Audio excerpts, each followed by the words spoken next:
Up.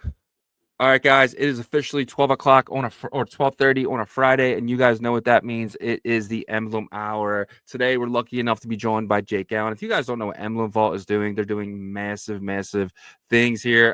Not only will they basically allow you to take your NFTs to every chain. I'm sorry, your ordinals to every chain, and then you can take your NFTs to ordinals as well. But they're actually going to be doing this amazing AI project that they're calling AI Hustle. And Jake has some amazing updates so stay tuned for that. But really, really check out, I think it's emblem.vision. And these guys are someone to really be paying attention to. And yeah, so let's actually jump right into it. Bring up Jake Gallen from Emblem Vault. Jake, welcome back to Onchain Hey, Revolution. Yeah, what's good, guys? Happy Friday. Happy Friday, happy man. Friday. Looks like we got some energy injected into the Bitcoin ecosystem with that announcement from Udi and Taproot Wizards investing in Odin. What are your thoughts on that? It's funny. I was actually just talking with Adam about this in our team chat. I guess there's kind of a few ways to look at it. In one way, they're kind of overall betting on the ecosystem. They're basically saying that runes are going to be the winner here. Although Odin Fund is going to allow deposits for PRC20 and tap assets. And I think Bob said on our show, like he has like 20 different meta protocols that he's looking into to adding support for. On the other side of this, you could consider it as Taproot Wizards hedging their bet in case, OpCat doesn't pass or it takes a lot longer than they expect. They can still dabble because essentially ICP would be a competitor to CatVM, essentially, because CatVM is like a L2, or you could call it like a more native Bitcoin L2 in that sense. But overall, I think it's great. Spark some energy into it, add some more cohesiveness. I do think this is what Ordinals needs right now. There's been so much infighting over the last few months that everyone just needs to band together. And very selfishly, I think it just kind of adds another signature to the cross-chain kind of vision that we've been talking about. I know you guys have been talking about it literally since you started your show. Emblem's been in practice doing this for 9 years with that vision. And I think it's a great thing to happen overall. One other opinion I heard was that Udi may want to acqui-hire Bob if Odin Fund doesn't work out. So that's also kind of a potential way to look at it. Interesting. That's an interesting one. But he does seem very calculated with every move he makes, right? I mean, you go back a month ago and he's just crapping all over runes. And then, and he craps on the, Bitcoin L2s all the time. I mean, this is kind of very similar to what they've been doing, with Merlin and stuff like that. But do you think that it is calculated and like he knows what he's doing a month ago to set this up, or do you think he just saw the adoption start to pick up and he's like, hey, I gotta admit that this is something to get into? No, Udi's very calculated. He's been in the industry for a long time. He has a different type of sense of humor as well. He has Israeli humor. I grew up Jewish and was around Israelis and lived with Israelis my whole life, and they're all kind of the same strategists around it, and it's just like kind of trolley behavior. He's very intelligent though. I would never dismiss that. I think him and Eric Wall have like a good kind of 1-2 punch where Eric does a very good job at taking left curve ideas and explaining it in right curve kind of text, where you see this just like wall of text.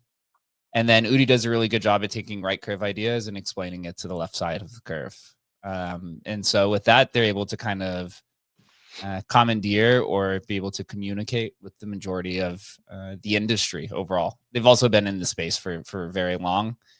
I mean, literally just a few days ago, I was listening to one of the Taproot Wizard spaces that Udi was on, and he was shitting on wrapped assets, right? He was basically he was saying that when you bond your two quantum cats, you put them in Tyler fault, and he's like, it's not like this wrapped asset shit or anything like that. He's or bridged. He's like, it's the native kind of thing, and he wants to spark controversy, but obviously this signature, of and leading the round in Odin Fun, just shows that a lot of things that he says is more for entertainment, but there is a larger strategy to it. And, they're going to raise what, $30 million potentially. I think 34 million is like the max cap. But if you Mhm. have half of those being quantum cats, you get it down into the 10 or 20 million. And personally, I think if you could raise it, go ahead. Is it extractive? It's not me to decide. I think it's for the market to decide. And if they do lower the mint price, then I guess that is a sign that they're listening to the market and that the market has told them that it's very extractive. But they've been in this space for a long time. They have a very large vision. And honestly, I find a lot of stuff that Udi does pretty entertaining, to be honest. Yeah, 100%. I agree. Do you think this investment is in Odin Fund, or do you think the investment is in Valhalla? Because we had Bob on the show, and I kind of got it out of him. I don't know if he was trying to say it, but he said it on the show, and he said that he's building this ICP kind of L2 that Odin's sitting on, because it's ICP tech stack, but it's kind of edited in ways to make it more of his own, and he's calling it Valhalla. Do you think Udi invested in Valhalla, or just this launchpad? It's interesting you say that, because we also had Bob on our show this week as well. But stepping back from that, when you're doing like an equity investment, it's generally in what the parent company is. So it would probably be into Valhalla or whatever is the parent company that he's created. I got you. On the kind of extending on the thought, when we had Bob on, and it was a big space, I kind of point blank asked him, same thing that I brought up on this show. One of my concerns was that Odin Fund is not great for long-term builders, in a way that there's a giant bottleneck in terms of removing runes off of the platform. So for example, if I am a long-term builder and I deploy a rune on Odin Fund and then it bonds and has 600 holders, I now have to convince 600 holders to remove the assets from Odin Fund to go participate in something, which I saw Liquid Tokens has some sort of partnership with the staking vault. So we'll see, how that works out. But from my experience, you have a very low turnout rate whenever it comes to, bridging assets or removing them from a different type of ecosystem. And Bob just straight up said that he has no intention of, it basically said he doesn't care of that situation, and that his focus is keeping all of the runes inside of ICP so that they never actually leave. So he's just kind of said that point blank. So that just shows me that they're just going to have to build out all tooling on ICP for runes. They're going to have to build out a lending market. They're going to have to build out, staking. They're going to have to build out a DEX and everything, kind of under the sun. So that those runes have things to do. There's this kind of like philosophical question then of like, are you actually trading runes if they never leave ICP, right? I mean, the token's etched, but never actually leaves. And that's a philosophical question for people to answer themselves. But runes, right? They're just ICP runes. They're ICP runes, right? Yeah. and so he's kind of going at this in two ways, where he's not incentivizing. He's incentivizing people to stay. He doesn't want people to leave. He's made that very clear. And then now he's building a way for users to deposit runes into ICP so that it basically just kind of, consumes the entire runes market. Yeah. Is that something they could do? Very possible.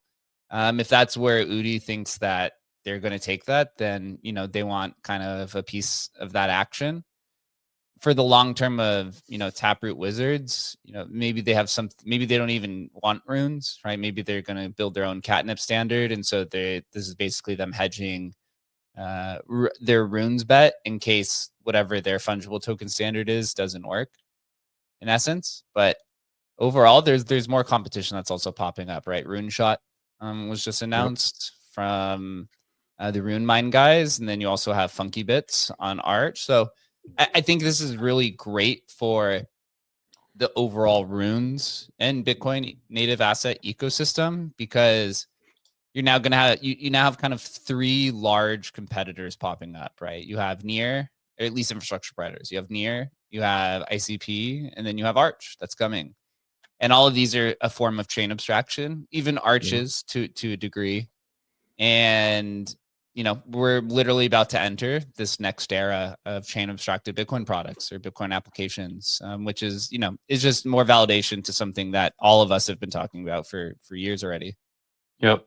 Well, I think you had a good point, but one thing I will say about like the point about Bob saying he wants to keep runes on the platform, but the one thing that I will say that I think we're all going to be a little bit surprised. Me, I don't know, because I kind of want this to happen, is the open door kind of situation, and you already see people starting to test bridge, take their runes out of ICP.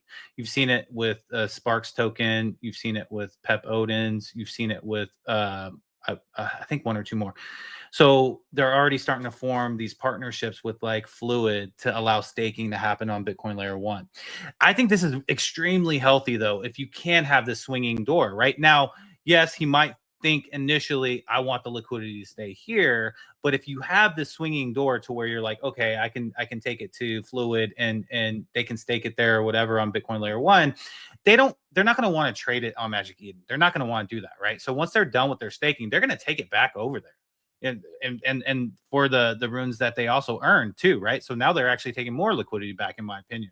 And they're not going to trade in this Layer 1 environment. No one wants to do that. That's going to go away, in my opinion. Actually, I think Magic Eden is going to lose a lot of that business. Really, Yeah. you think you don't think Eventually, you don't think Magic Eden's kind of well, Chris on our team calls it wargaming it. You don't think that they've thought about a counter strategy to this? So yes, so I think the old way of trading, though, so that'll go away. I think that they've already started working on like a more seamless type of swapping or whatever. But look, this pain point has been around for a long time. I think they could have solved that a while ago. They're probably like, we're the only shop in town that does it like this, and that people are going to come. If there's going to be runes volume, it's going to be us. So I do think that they do try to counter, but will it be kind of like how OKX took BRC20's business from Unisat? You know what I mean? Because like Unisat kind of just didn't kind of threw their arms up and we're like, well, we're focused on Fractal now or whatever. So I don't know how Magic Eden's going to respond, but I do think that if they see the value in it and in the volume, that they will develop some sort of seamless type of. But it's not going to be native. They're going to do the same thing that ICPs. They're going to leverage another tech stack to be able to handle the computation part and all that stuff, right?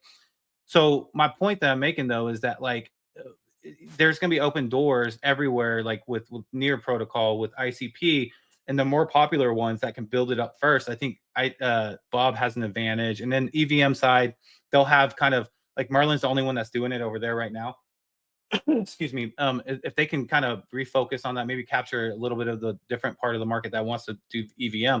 But I think Bob and Odin has this advantage of being the first mover here with this pump fund that's popular and accepted. No, I agree. The open door philosophy, I think, is the right direction. It then comes down to the builders of the ecosystem being cordial with each other and willing to build a better experience for the users. Unfortunately, although I am optimistic, a lot of builders that I've talked with in the space tend to get tribalistic around their liquidity, right? Which, excuse me, which then, is kind of at the detriment of the user. But the Fluid partnership, I think, is a great start. The one thing I think to keep in mind there is to look at what I like to call the penetration rate. So from my experience with Emblem and historical NFTs, when you're getting an overall, if you're trying to get like a giant percentage of a token, whether it's NFTs or fungible tokens, to move from one ecosystem to another, and it's on the users to do that. The highest penetration rate I've ever seen really is like around 80% or so, which was Mooncats. DeGods actually got up to 90% when they moved from, I think, Solana to Polygon. But even when they moved from Polygon back to Sol, it was only 50%. Even at Emblem, when we had Bitcoin punks being vaulted during the peak, that only got up to about 50%. And that's like with literally $5,000 on the other side, right? Kind of sitting there to trade. So I just think it's something that long-term builders should just be aware of, is that users generally will not always do what you want to do unless there's an incentive on the other side. So partnerships are definitely something that can allow for that type of incentive. But you can see this kind of world in this chain abstracted application world for Bitcoin assets, where it's almost like Ethereum layer 2s, right? With interoperability, where you're taking the same asset and you're just moving it into these different kind of ecosystems. With Ethereum, it's L2s. With this will be applications itself.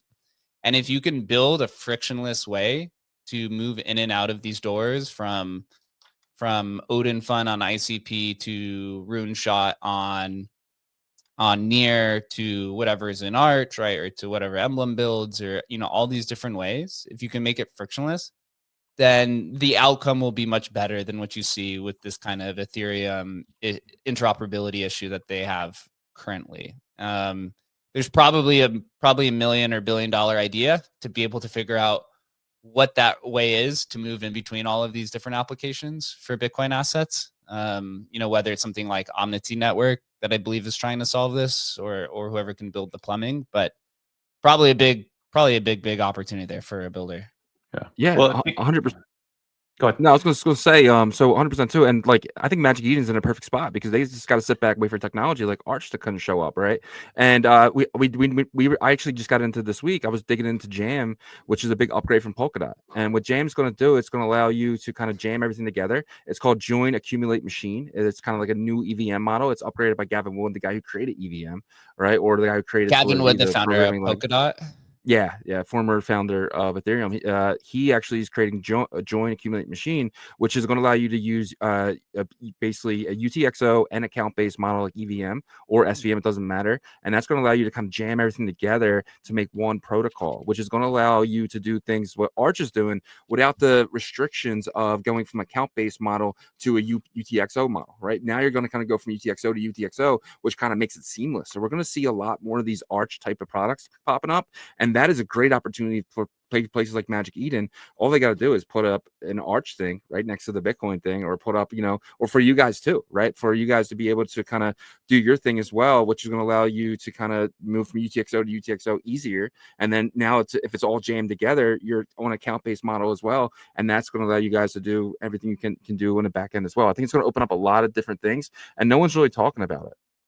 It's interesting. I mean, just having this conversation, I don't know how you couldn't be more bullish on interoperability and cross-chain 100%. and chain abstraction, right? AI will also help kind of push all of this through the door and make it a little bit more seamless. But for Bitcoin assets, I think it's just a fresh breath of air that the leaders of this market, Bob, Udi with Taproot Wizards, you could say us with Emblem, with Arch and Merlin and everyone, that people are finally starting to speak up and starting to partner with each other, because when the teams and developers are working together, it gives a very good signal to the holders of these different assets to participate in this network. When it's tribalistic and everyone's fighting, nobody knows where to go. Nobody wants to choose sides.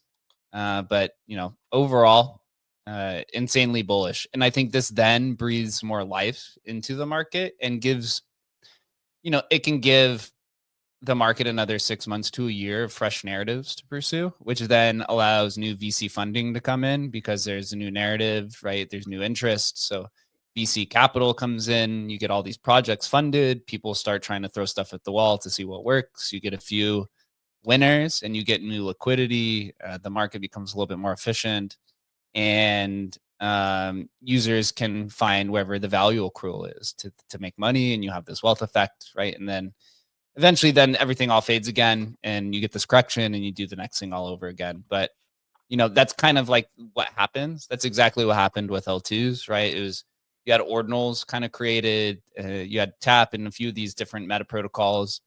And after about 6 months or 8 months of kind of just banging your head against the wall, people realized that you can't trade these on L1. So they went through the L2, right? Got all this tens of millions of dollars, went funding into the L2s, new interest, all this new people came. And I think we're literally just about to run the same thing back with chain abstracted applications here. I agree 100%. You guys were right, way ahead of your time. And we've been talking about this for 6 months, but Like the thing is that if chain abstraction is going to be normalized, then I think the open door thing is going to happen. Mhm. And Has so to, has to. exactly, and I think it's going to be normalized, and I think this sets the narrative for Bitcoin ecosystem up so perfectly, because now we don't have to just think with this like tunnel vision of native Bitcoin layer 1 or nothing. You know what I mean? Now it's Please like kill that. Please leave that in the yes, past. please. Please. I've been screaming, please. But people have used that like as like a tool in their toolbox to protect their meta protocol and stuff like that. But no longer, because now other chains are coming on board to say, hey, we can service, do the computation. Because basically what they end up doing anyways on with these meta protocols is doing off-chain computation anyways. So Yep. it's like, why not just have a robust chain that is built for this to do it like 10 times better than what you just built in like a month, right? No offense to the builders, some of them did crazy stuff, but that's my whole point there. And I'll end that rant on that, because I definitely want to dive into what you guys are building, because it's going to be a big part of chain abstraction and interoperability.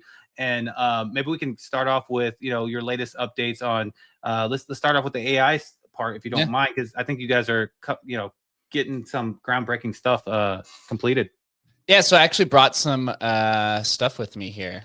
So some sneak peeks, if you guys want to. You ready? Yeah, let's do it. I have an issue bringing it up. Okay. There it is. It's because we gotta bring yours down first. Remember? Yes, sir. New upgrade from StreamYard. I took some screenshots of what we have. We've also put some teasers out on the Agent Hustle Twitter account, which we'll go to. But we're probably, a week away, maybe even less, from launching this finally. The DeFi AI category is heating up. There is a lot of interest. I actually just put a tweet out like a few minutes ago where the DeFi AI category was actually the hottest narrative on one of these like social recording websites and social sentiment tracking. So how I see it, there's like maybe 5 to 8 competitors in this DeFi AI space. And realistically, what it is to me, it's Telegram bot services on steroids, right? The Telegram bot industry generated 1.2 billion in revenue last year across about 11 to 15 different applications. This is taking the Telegram bot services industry and applying an AI to it and building it as a web interface and a Telegram bot interface. We do have a Telegram bot. We're going to be releasing that at a later date. We want to start with the web service first. And a few different teams are going about it on different chains and about it in different ways, but I think they're all kind of coalescing around the same idea. When I think a lot of these will look very similar, they're just slightly different implementations. So what we've built here is what I'm calling a monolithic AI DeFi AI terminal, or I guess you call it a monolithic DeFi AI terminal. What I mean by that is it's one AI agent for the entire platform that then interacts with these different mini apps on the left-hand side where you see like swap LP, pump rewards. We're starting off on Solana. You'll see some other applications like Banker that's really hot right now is on Base. You see things like Heyanon started on Ethereum, and Griffin is on Solana. And I think you have like Wayfinder from the Parallel team is coming out pretty soon. I would say us are like kind of like the 5 main ones. I see there are a few other ones as well. And what you can do is kind of 2 things. We've built ours in a different way from others because we're kind of using our crypto experience where we actually built the mini apps on the left-hand side here to where you can interact with them manually, or you can interact with them with the prompt interface on the right-hand side. All of the other ones that I've seen so far, you can only interact with the stuff through the LLM prompt. Like it doesn't even show you for the most of them. It's just like a ChatGPT terminal. So you talk to the ChatGPT, to bridge and swap and stuff like that. But we felt that, if this is going to be an onboarding mechanism to, potentially new users, they need to be able to visualize and see what can be done rather than just kind of going to a terminal and knowing what you want to do. So we feel like a lot of those that were on the market were more catered towards advanced users where, again, if you just show up to a chat ChatGPT terminal that has crypto integrations on the back end, you're going to need to know or have some sort of understanding and skill of what to even do. So we went about it in this different way. So on the left-hand side, what you see is a vault. This is actually using Lit protocol on the back end. It's actually using Emblem Vault technology. So this is actually a non-custodial vault here. And it has a Solana address. You'll see down on the bottom left-hand side, tokens, and then your LP positions, and then deposit and transfer. And so then all of these interactions on the left, you can do manually. So you can click there, or you can just talk to Agent Hustle on the right-hand side.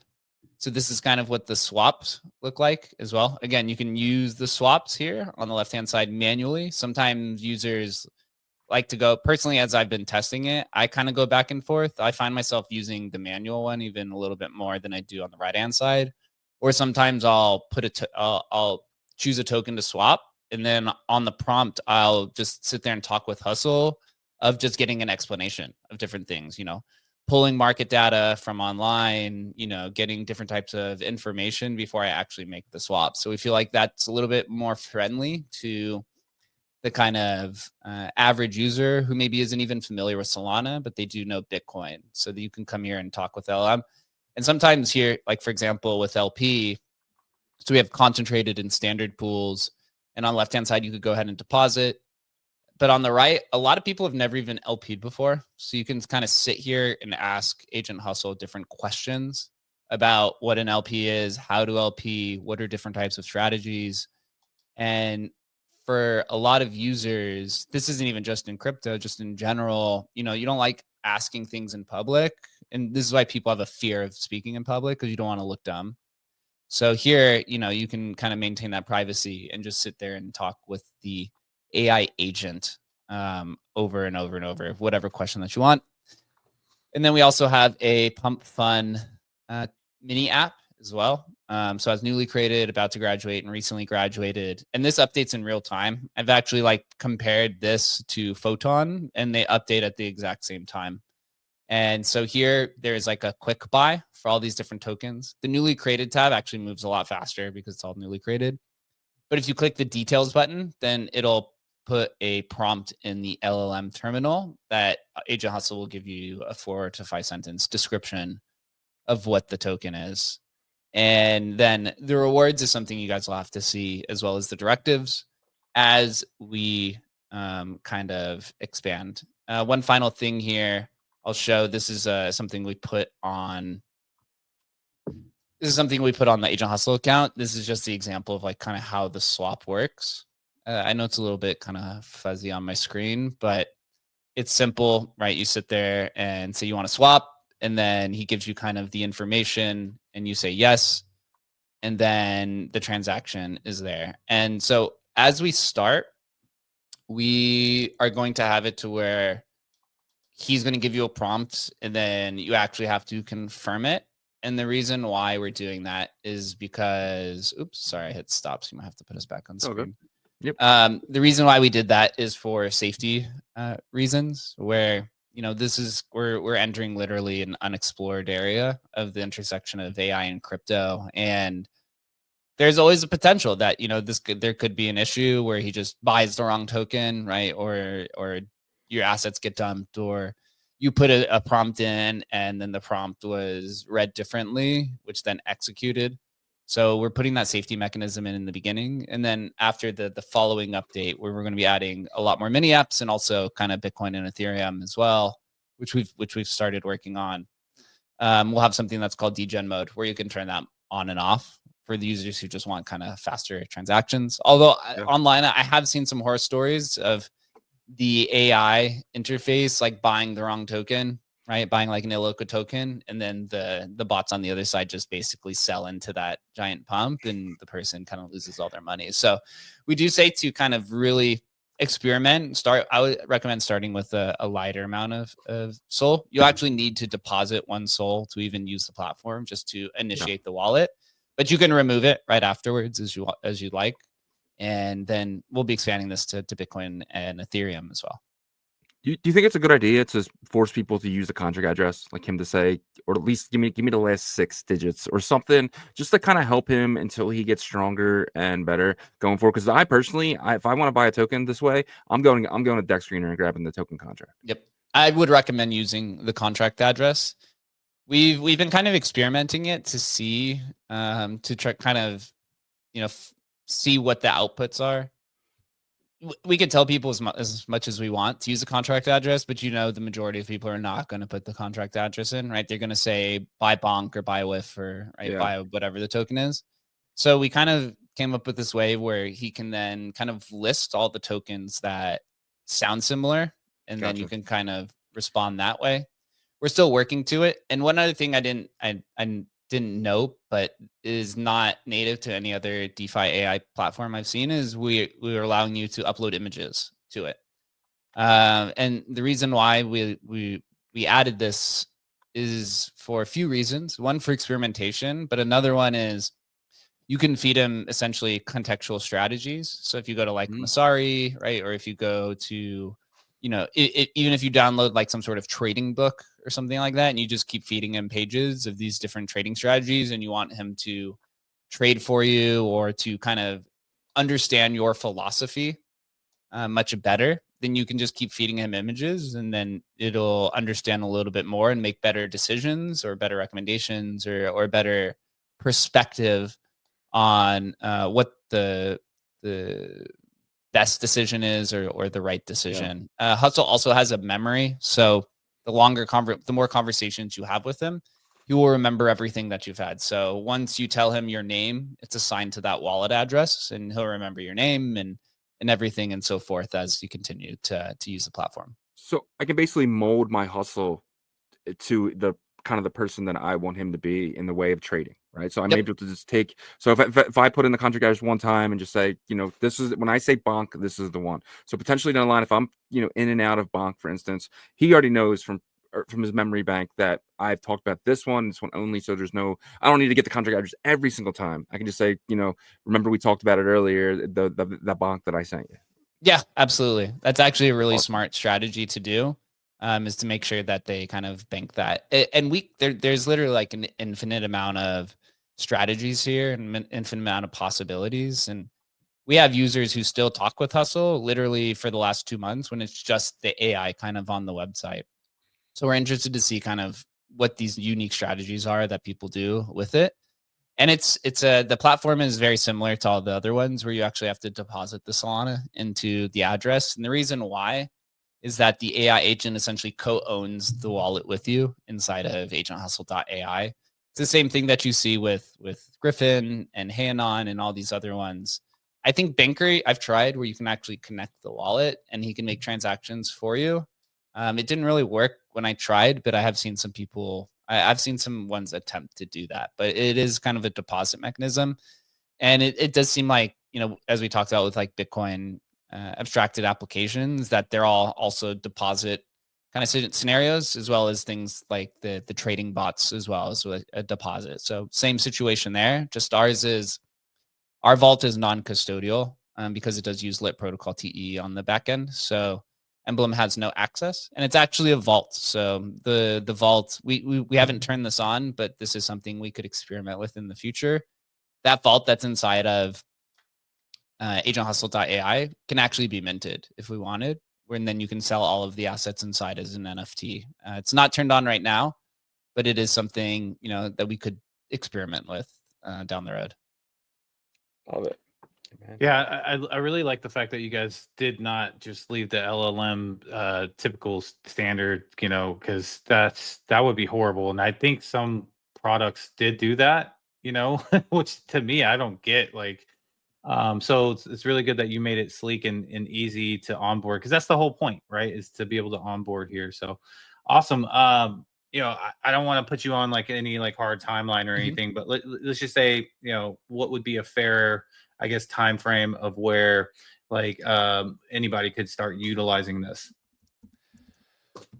I would say hopefully next week really is the goal here. The last steps that we have is our app. We've kind of two devs that are working on it. We have Shannon, who's working on the AI agent and improving the AI. That's really where his expertise is. And then we have another dev who's building out the mini apps. And then there's this thing of integration where then you take the agent and the mini apps and you connect them, right? So that they can interact with one another.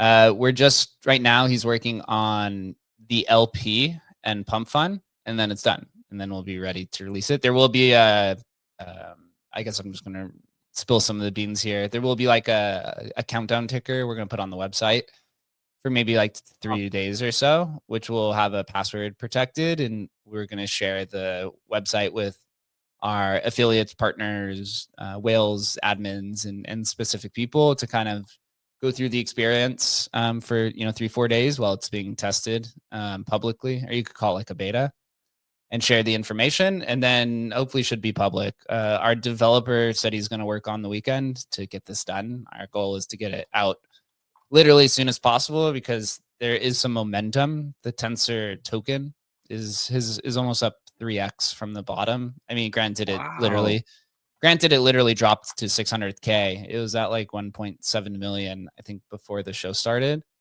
And people are really excited about the V2 kind of aspect. I think also too, relative to the rest of the top DeFi AI applications, it's like, the other ones are all 20x or 30x higher than it. And I think if it shows that it can be competitive and maybe even better in some aspects, right? You would expect, or at least the market would evaluate that, this is undervalued and maybe it catches up in some instance. And we have started talking with different partners. I have started talking with like Ghosty Cash potentially about being the cross-chain swap mechanism. We did talk with Bob on our show about integrating Odin Fund on the Bitcoin side of things. Nice. And so, maybe this is the door, the revolving door, Yago, that we talked about, where maybe AI is this door between all of these kind of Bitcoin applications that does it for the user. And so that, the user doesn't have to really do it. I put a tweet out earlier that AI plus chain abstraction plus interoperability, to me is what the next cycle is going to be about, which I've been calling the intelligence cycle. And it's never been more clear that to me, it's inevitable. That's where it's going to be. Bitcoin is moving into this chain abstracted application world. On the other side, you have Ethereum that's really kind of hammering down on figuring out the interoperability situation. And then on Base and Solana, you have AI, right? And so you take all those and combine it, and it's just going to create this like frictionless liquidity environment across all these ecosystems. And, hopefully just finally put the nail in the coffin for chain tribalism, I think is also what AI is going to do. Yeah. I agree with that 100%. AI is not going anywhere. It's only going to be advanced more and more in the future. Whatever technology has been thrown at it or integrated. And right now, we're lucky because crypto is integrated with AI. And in the far future, quantum computers will be as well. But let's let that time come, right? Because we don't need another headache about that whole situation. But yeah, so there's a couple other things that you guys had for updates. One of the biggest events that's happening for you right now is being able to be this chain abstraction layer, being able to jump your ordinals from Bitcoin layer 1 to Merlin to abstract to base, all that stuff. What does that look like in terms of the vaulting process? Where are you guys at with that? Yeah. So our team this morning is working on our bulk minting tool. So you can mint, I think, up to like 30 or 40 vaults in a single transaction. So we should be also testing that on the weekend. That's very important. That decreases a lot of the friction from all these vaults that have been minted one by one. We actually deployed to Base and we've deployed to Merlin. We just finished our audit on Monday. So we will be throwing that audit out when we reveal that we're on Base. We're going to launch on Base first. We've launched kind of the 5 main collections that'll be on every chain we go to, which is our popular collections already: Rare Pepe, Fake Rare, Spells Genesis, Embels, and our open collection, so that you can vault kind of any asset. And then from there, based on the chain, we'll be deploying whatever it needs. So like the wants and needs of Base is different from the wants and needs of Merlin, which is different from the wants and needs of Abstract, and so on and so forth. So with base, we're going to be launching with 2 different ETH-scription collections called Peepers and MF Pers, which is by Virtual Alaska. I don't know if you know about ETH-scriptions protocol, but it kind of like is, died essentially. Well, the founders have started working on an L2 or their own L0, I think is what they call it. And so the community stuck around, but they want to trade on base. So we're going to help them move over. It'll be a very good case study to see kind of how it works. And then from base, we want to also deploy all of the different ETH collections as well. I think we're working on building an NFT application on base that we're looking into that maybe can help kind of improve some of that stuff. And then we're going to go to Merlin second, and we're going to deploy pretty much all the Bitcoin collections, all the popular ones, get those vaulted over. And I know there's a few different builders who are working on different things over on Merlin that are very interested in stamps, ordinals, rare Pepe, right, counterparty, just basically kind of the whole charade. And after that, we kind of have this. We're going to deploy to Arbitrum because we're in their grant program. But after that, I think we're going to probably look to Solana potentially. And it could be a few week build and getting ordinals over on Solana as kind of a trading experience, because the ordinals or the Bitcoin and Solana ecosystem seem to have grown quite cohesively together. Whereas Ethereum's kind of like the between a rock and a hard place. But the Solana Bitcoin barbell has worked really well. We'll see if users want it. Users have said they want ordinals on Solana, but we'll have to see with their actions. Yeah, man, 100%. And I do love that you guys are going to Maryland too, because it kind of a lot of people, and talk to them, they don't really trust, these chains, right? But with you guys are doing it non-custodian, so you guys aren't holding my asset. Like when I do it Maryland, technically they're holding my asset, right? When I'm bridging over there, but with you guys, it's doing full non-custodian. There's no one actually holding my asset. I actually have a wallet that's locked up. For anyone new watching, could you just explain that process? Yeah.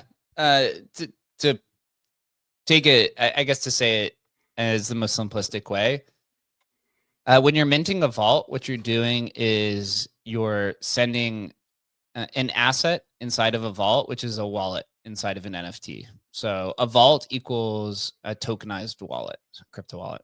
And so if I'm taking a Bitcoin, if I'm taking an ordinal, if I'm taking a Pizza Ninja, and I want to vault it on Merlin chain, what I'm doing is I'm sending a Pizza Ninja into a Bitcoin wallet that's associated with a Merlin ERC721. And so when you mint it, then the private key that's inside of that wallet is then minted, and a piece of that key shard is then attached to that NFT. And then the other pieces of this key shard is then distributed in what's called a lit protocol TEE system. And so what this basically means is that whoever owns the NFT holds the final key to the underlying asset. If I put it into real terms, it would be like taking your car keys and putting it in a box and shipping it to Europe. Your car is still in, America. I'm in America. So your car is still sitting in front of your house in America, but the keys are over in Europe, right? So in order to you still own, like the car never left America. So it's still native, but the only way to claim it, right? The only way to start the car is to have those keys, but the keys are being used in Europe to be leveraged against, right? Or you're taking the car keys and you go taking a loan out it because you're saying, hey, this is the actual ownership of the car. It's not the physical car, but you can't move the car without these keys. And that's essentially kind of the same situation that we're doing here. I love that. I love that analogy because like it's perfect. 'Cause you're right. Because I can be like, this is the only keys that ever exist. You can't go start the car without this. So you can technically, take a loan out on the car because technically you have the car. So it's perfect. Yeah. Yeah. I mean, and at the end of the day, that's kind of how we view this kind of like emerging cross-chain world is blockchains are countries, L2s and applications are the states and cities, fungible tokens are the fiat currencies, and then NFTs are the different types of items. And so in order to move these items, from one country to another, you have things like wrapped assets, bridges, and vaults. And so we do it in our own way. There is no other vaulting protocol. So we essentially created this version, and it works really well with NFTs, whereas the other two work really well with fungible tokens. There could be a crossover, and there are trade-offs, right? Where if you do a bridge, if you try to take an NFT through a bridge or a wrapped asset, there's more centralization. Whereas if you try to do fungible tokens through Emblem, there's a little bit more friction and a little bit more steps in order to kind of do that. So there are the trade-offs, but Emblem works really well with NFTs in this situation. And it's the only NFT bridge, if that's where you want to classify it. It's the only NFT bridge that works with Bitcoin assets in a non-custodial way. And so once we have our jump tool, which is this ability, if I vaulted that Pizza Ninja on Merlin, and then all of a sudden Stacks has this offering where you can stake your Pizza Ninja to get whatever token it is in this new protocol, you can basically just click jump, and in one transaction, it'll move the asset over from Merlin to Stacks, and literally just a gas transaction. So it's pretty instantaneously. And that's because you're literally just taking the private keys and you're moving it from Europe to Asia. And instead of having to go through this optimistic thing. And really what you're doing is you're just taking the key shard and you're detaching it from a Merlin NFT and you're attaching it to a Stacks NFT. So there's no optimistic roll up wait period like you see with some of these other ones where you literally have to wait for this kind of like this. I think they call it like a tampering period or something like that. The blocks with Merlin are super quick. So you're telling me within like 30 seconds I can have my asset on the chain, or how long would that take? Yeah, literally, it's like it should be just as fast as the block. I guess as fast as it runs through the Lit Protocol TE system. So because it goes through that, the transactions are maybe like 20 or 30% slower. But so you could have it in like a minute or so. That's insane. That's crazy, because that's opportunity. That's what that's going to do. That's going to start up a whole new arbitrage opportunities for multiple different chains. Like, let's just say you're getting 0.5 for a no monkey over here, and you can go buy one for 0.4, like vault it, or it's already vaulted, so you're just jumping it, and then you're listing it there. And if this really takes all these chains, because you can't even do that on like with the tokens. Like I did ETH to base, and it took me like 6 minutes, 7 minutes, right? So it's just like you guys are. Potentially could be a faster way if you can get someone to buy it real quickly. Faster way to get liquidity from chain to chain. Yeah, really. So if you take like the whole conversation with like Agent Hustle and then what Emblem is, to me, Emblem is like it's essentially like the Amazon of crypto, or at least it can be. It's you're taking an NFT, right? You're taking a vault, which is an NFT, and you're putting digital assets inside of it, whether it's NFTs, ordinals, fungible tokens, whatever. And you're just shipping it from one blockchain to another. It's the same thing that Amazon does. It takes a package, right, which is a non-fungible asset, and you put non-fungible assets inside of it. You could put money inside of it, and you ship it from one house to another, right? It's essentially kind of the same idea here.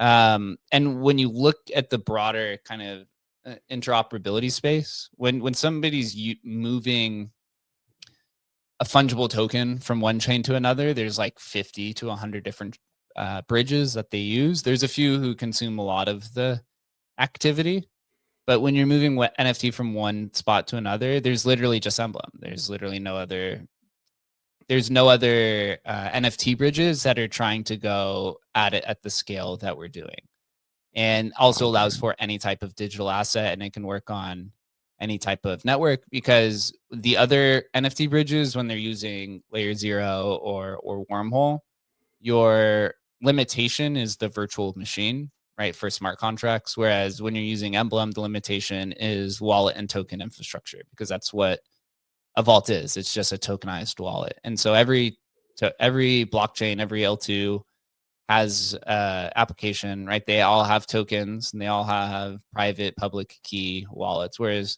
something like Bitcoin and Dogecoin and in Litecoin, they don't have smart contracts. So that's why those things like layer 0 can't go over there. Although, they could be working on something like that for a solution. And, we have a pretty strong partnership with layer 0. We may use them in the future for decentralizing certain aspects of Emblem. But it's just kind of understanding the differences and kind of, so the whole point of this is when you have AI, who is going to basically usher in this new era of interoperability and cross-chain and chain abstraction, we're going to eventually build Emblem Vault into Agent Hustle or vice versa, where you could just ask Hustle. So as the infrastructure grows, and let's say we'll use Bitcoin puppets, for example. We have a Bitcoin puppets collection deployed on every single chain in this example, right? Or like maybe the 15 main ones. You could just ask Agent Hustle which chain has the highest bid of a Bitcoin puppet, right? Whether it's on Bitcoin, whether it's on Base, or it's on Blast, or it's on Solana. And he'll tell you the highest bid for Bitcoin puppets on Solana. And then he'll say, would you like me to vault and accept the bid?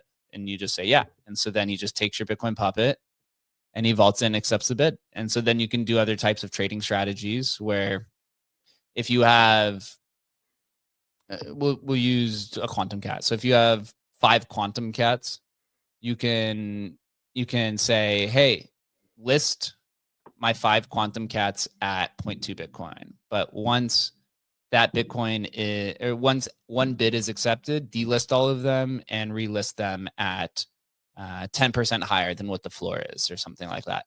And you can do this what's called conditional based trading, which is what we're working on. I think this is conditional based trading, I believe, is kind of the holy grail to everything. Shannon has built it. It's like partly done. It's called State Machines. I was actually tweeting about this the other day.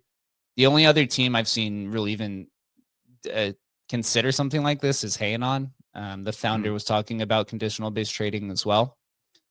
So we're going to be using State Machines and AI together. State Machines is a little bit of like an older technology. But essentially it's State Machines are used in gaming really hard. And that's kind of Shannon's background. And so with conditional based trading, this is where you can get really crazy and do things like, hey, you could do on-chain things like take my Bitcoin puppet and list it at 0.2 Bitcoin. But if the other ordinal collections pump 50%, then delist it and relist it 50% higher than wherever the floors are of these. And you can do all kinds of crazy stuff. You could even do off-chain conditional based trading. Like if the weather in Vegas is 75 degrees, then sell my Bitcoin puppet, right? Or something like that, right? You can That's do, crazy. you can Next do all full kinds. moon.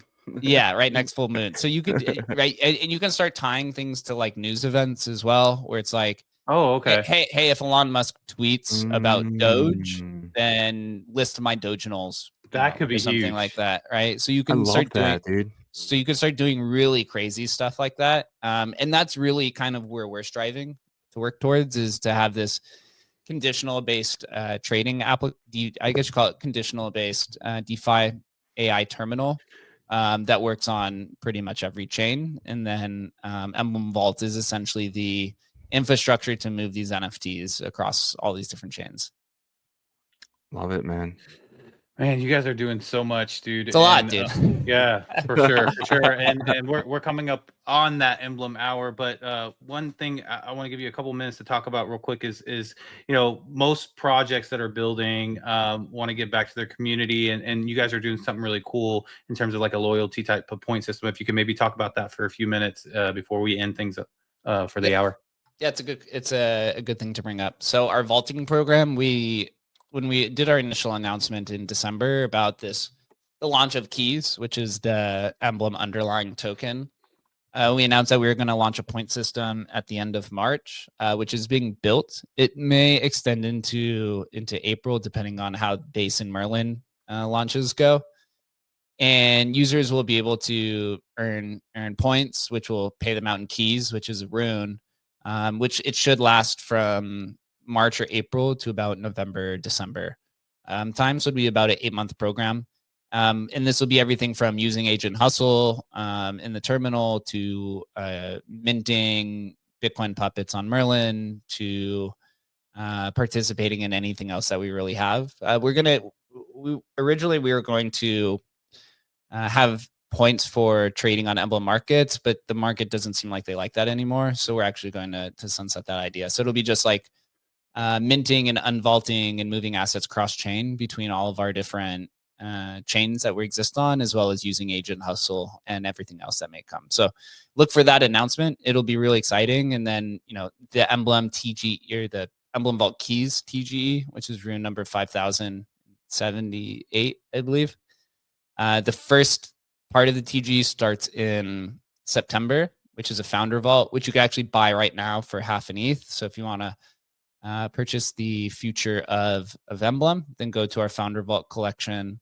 And you just type founder vaults on OpenSea, and you can see them there. Each vault holds 0.02% of the total key supply, and that TGE will happen in September. And then all of our other programs TGEs will happen essentially, or distribution will happen from September to December. So the goal is to have 73% of the supply of keys will be distributed by the end of the year. The other percentage, see, there's some slow, it's been slow volume. I suspect it'll pick up, but we have sold 30% of these privately as well. We sold 10% of the founder vaults on Echo, actually, which was a pretty cool experience, which is starting to catch a lot of attention. And then privately to a bunch of people. So this is essentially the equivalent of what you would see as like a private sale. So when companies are doing TGE and you see that pie graph and it says private sale 20%, we took that idea and we just basically tokenized it and put it on chain. So you can actually go ahead and buy these on chain, or you could just talk to us publicly if you want, or privately if you want to acquire a lot and stay more anonymous, or kind of whatever the case is. So a lot of things really coming together, and we're going to pair it all together with the vaulting program. And then at the end of the year, when we do TGE, Emblem 2.0 and keys will be used to hopefully stake to earn revenue share within, Agent Hustle and the Emblem vaulting network. So that'll be the goal. If you think this could be something like an Amazon where there's just packages being moved around consistently, and Agent Hustle, can put up a lot of volume, potentially something like what the Telegram bot business does. Like Photon, I think, made 200 million last year or something like that. So if you think this can compete, you stake your keys and you can get a share of that revenue, as well as help to decentralize the network overall. So really exciting times ahead. Amazing. The Amazon of NFTs. I love it, Jake. Thank you so much. We really enjoy Emblem Hour. I learned a lot, and it's just great to talk to you, and looking forward to the next Emblem Hour. Yeah, man. Dude, you guys have grown so much. Congrats on the rebrand as well. It's worked out really well. Timed really well, honestly, with the chain abstraction kind of evolution happening. So we're all growing and having a good time. Market's picking back up, so maybe we'll see a little bit of life, dude. But have a good Friday, and everyone else who's listened, reach out to me anytime at JakeAllen _ on Twitter. Awesome. All right, man. We will talk to you soon. See you guys. See you, Jake. Absolutely awesome as always. Really enjoy the Emblem Hour. But guys, that's our show. 2.5 hours for you guys. Really hope you guys enjoyed it. And have a great weekend. And we'll see you on Monday. But on that note, let's get out of here. Yep. Let's do it. Appreciate all 353 of you guys hanging out with us on a Friday evening, or afternoon, I should say. Feels like early evening. afternoon. Yeah, it kind of does a little bit. Yeah. The weekend has been up and down, right? But if you wouldn't mind checking out our partners, greatly appreciate it. It would definitely support us. Emblem Vault is the interoperability tool we just talked about. Everything that they're bringing to the market. So super bullish on that. You're going to be able to use Agent Hustle to vault and jump your ordinals from Bitcoin to multiple different chains like Merlin and Base and etc. And then also don't forget about their TGE rune in September. It's going to be a big deal. They're going to be branded with this chain abstraction approach. So you can learn about all this at emblem.vision. And BetBTC is the predictions marketplace for the Bitcoin ecosystem. They just added the 10-minute markets. It's live right now. You could go to betbtc.win and start placing bets. If you think Bitcoin, BNB, Solana is going to be up or